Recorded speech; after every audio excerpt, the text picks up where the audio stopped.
Amici bellini, facciamo due chiacchiere, quelle leggere, perché ieri c'è stata la Champions e ovviamente tutti abbiamo guardato la prestazione di Kim che fa discutere, le polemiche, le cose, ma voglio chiarire un po' di punti, poi Simeone, poi Kvara, poi Conte, cominciamo.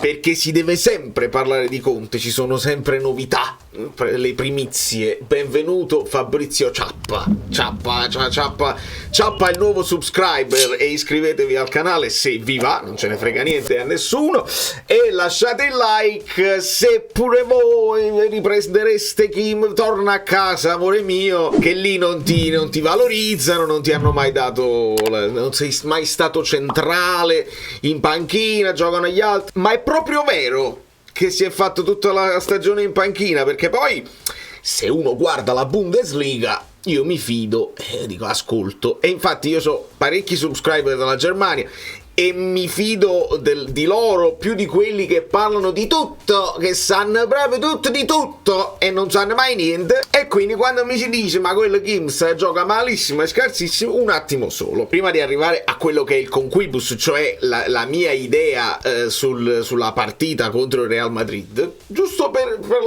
la bontà dei numeri.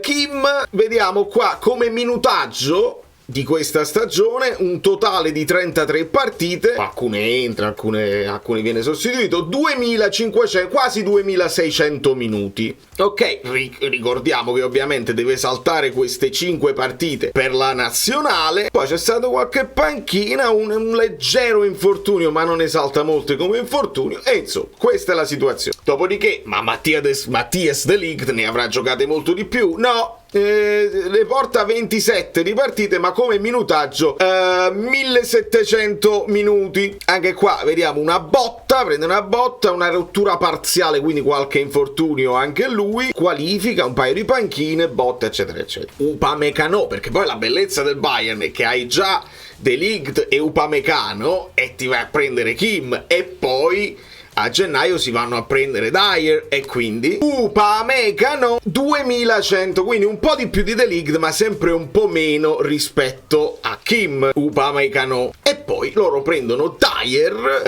a gennaio che fa un totale di 1500, ovviamente è arrivato a gennaio, quindi è quello che più ha convinto Tuchel. E poi si dovrebbe parlare anche di Tuchel, perché quando parliamo delle prestazioni individuali dei giocatori vanno messe all'interno. Adesso tutti stanno parlando la coincidenza, Koulibaly va via dal Napoli, va al Chelsea, Tuchel e non ha proprio convinto al Chelsea. Kim va via dal Napoli al Bayern, Tuchel, e non ha proprio convinto. Ma io non sono sicuro che non ha proprio convinto, e soprattutto che abbia convinto o meno. Quello che succede ieri, sì, si perde Vinicius Junior, ma si perde Vinicius Junior, e quello che fa Toni Kroos è un passaggio in profondità che non esiste al mondo. Quindi da lì tu guardi, vedi il gioco, qualcuno dice poteva salire anche il terzino, qualcuno dice ma Neuer, male Meret qui che non è uscito. Si possono dire una serie di cose. Dovete però guardarla la partita e vedere anche tutte le volte che Kim in anticipo, bene, in chiusura, preciso, fa partire l'azione, bene. Insomma, io Kim oggi me lo riprenderei a braccia aperte, ma subito, ma assolutamente subito. Non so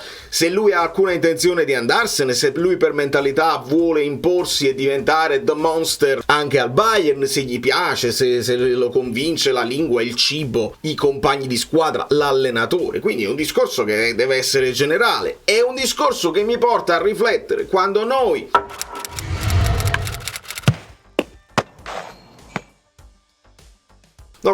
quando qualcuno prende un giocatore, lo prende di mira, lo attacca nemmeno in eccellenza, non si possono fare questi errori. E allora Lucas Vazquez, che Musiala gli fa la finta e non lo vede proprio, il pallone gli va direttamente sulla coscia.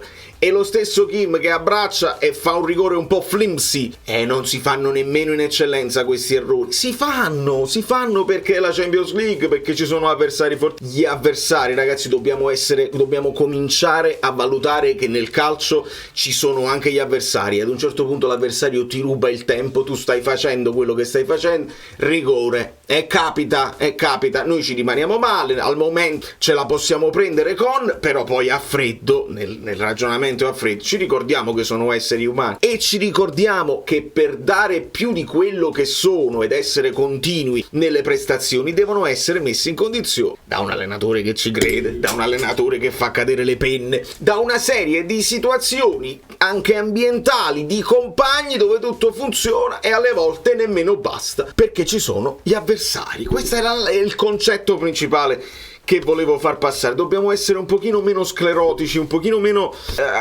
sbagliata una partita, se no dai, perché sarà difficile mandarli via tutti. Quindi non dico facciamoceli piacere, però compatiamo e rendiamoci conto che c'è più la speranza che il prossimo allenatore, Conte, li rimetta in condizione di farli lavorare bene, che non che se ne vadano tutti, perché non se ne andranno tutti, non avranno offerte tutti e il Napoli non è velocissimo sul mercato nel sostituirli tutti. Capiamoci. Ovviamente la situazione Conte, adesso ne parliamo, però Simeone, mo mi metto qua così metto magari qualche immagine. Simeone, che oggi protagonista del video del Napoli sullo YouTube del Napoli, The Drive With Me, no? Simeone che porta a Castelvolturno il suo intervistatore, e Simeone è stato protagonista di uno scherzo telefonico fatto dalle Iene dove telefonano dicendo: siamo dell'Arabia, ti interessa? Qua stanno 30 milioni all'anno, e fanno una serie di nomi di gente che, e alcuni hanno detto sì, sono interessato, parliamone, tra i quali Jorginho, alcuni hanno detto no, assolutamente, sto bene qua, tra i quali Pellegrini e anche Simeone. E Simeone lo dice come dire: io sono in un momento della mia carriera dove voglio continuare a lavorare in Europa, e questa è una cosa che ci deve far riflettere. Se vuole rimanere con noi qua, se ci sono delle prospettive con il prossimo allenatore di far bene, magari un allenatore che gioca a 2 punte è un altro paio di maniche, perché te la giochi, no? A seconda della punta che verrà, tu puoi fare la punta di riferimento insieme a Raspadori, ti alterni così. Oppure, come tutti dicono, visto che già era legato più o meno alla Lazio e Tudor è un grande suo estimatore, la risposta di Simeone alla rabbia finta potrebbe essere: già so l'accordo, praticamente già so dove devo andare in Europa e preferisco stare in Europa. Questo è lo scenario. Scenario dove praticamente noi rimaniamo senza alcuni che quasi sicuramente se ne andranno. Uno che non dovrebbe andarsene ancora è Kvara, e quindi strutturare la squadra intorno a lui, quello che è il più giovane, uno dei più giovani di tutti, che ha il talento e che intorno al quale si deve creare una squadra competitiva per l'anno prossimo. Si deve parlare di questo rinnovo, perché è ora.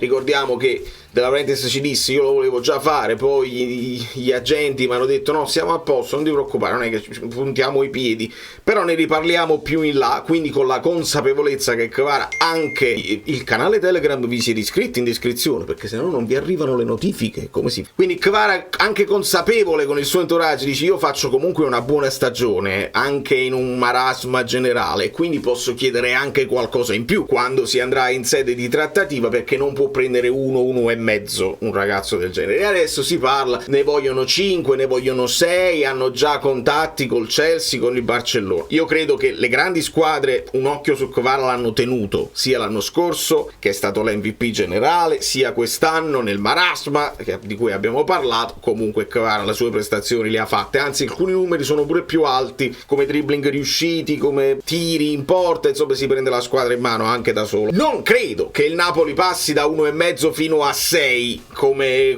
rinnovo, una cosa graduale. Si può passare per esempio a 3, 3,5, sarebbe simbolico anche fargli prendere anche 1.000 lire in più rispetto a un Politano. Non lo so se però ci sono delle dinamiche di spogliatoio che vanno curate, e non può il nuovo arrivato prendere di più degli uomini di Giuffredi. Capiamoci, no? Tra Di Lorenzo, Mario Rui e Politano che hanno avuto i rinnovi, questi qua devono essere più pagati perché sono qui lì da un sacco di tempo, eccetera eccetera. Quindi va via Lozano che prendeva tanto, va via Zielinski che prendeva tanto, va via Osimhen che prendeva tantissimo. Vediamo se il Paris Saint-Germain è effettivamente quella squadra che se lo prenderà, e ci sono dei senatori che hanno precedenza nell'essere i più pagati della rosa. Vediamo, perché poi il Napoli comunque dovrà farlo il mercato, perché guadagnerai da certe cessioni importanti, devi prendere dei giocatori che sì, li paghi di cartellino, ma anche devono avere un minimo di ingaggio importante, tra i 2-2,5, se no diventa difficile, ragazzi. È difficile ogni anno trovare dei giovanotti senza pretesa che però fanno la stagione perfetta tutti insieme, mentre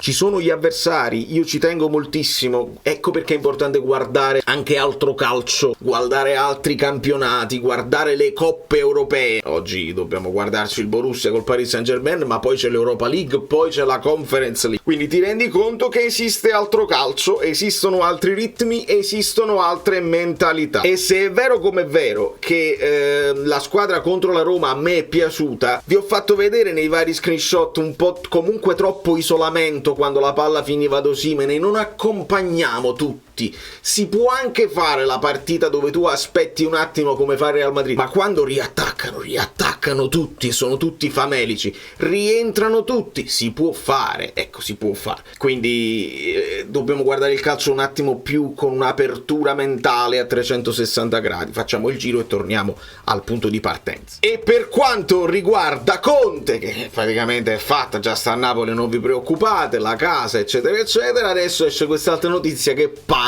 si sia offerto al Chelsea. Dicevo, forse volevo andare al Bayern di Monaco, forse il Milan, così, ma se queste squadre non sono interessate a me, vado a bussare a una squadra dove ho fatto bene, dove ho lasciato un buon ricordo.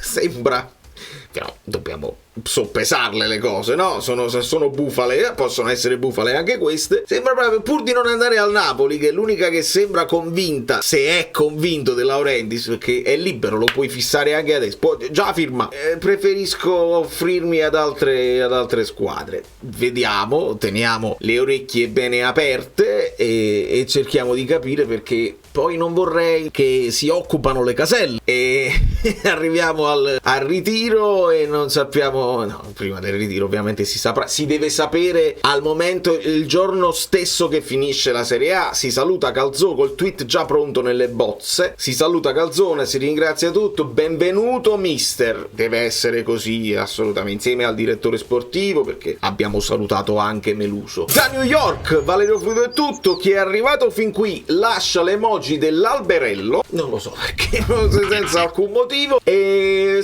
voi saprete che c'è una sorpresina domani, mi faccio un giro in una trasmissione conosciuta per parlare di calcio con chi è un po' meno sclerotico, un pochino meno tranciante, si unisce i puntini e si cerca di fare un ragionamento calmo e al di là di tutto per il bene del Napoli per quanto è possibile. I like finali, se ce li avete in tasca è il momento di cacciarli, vai!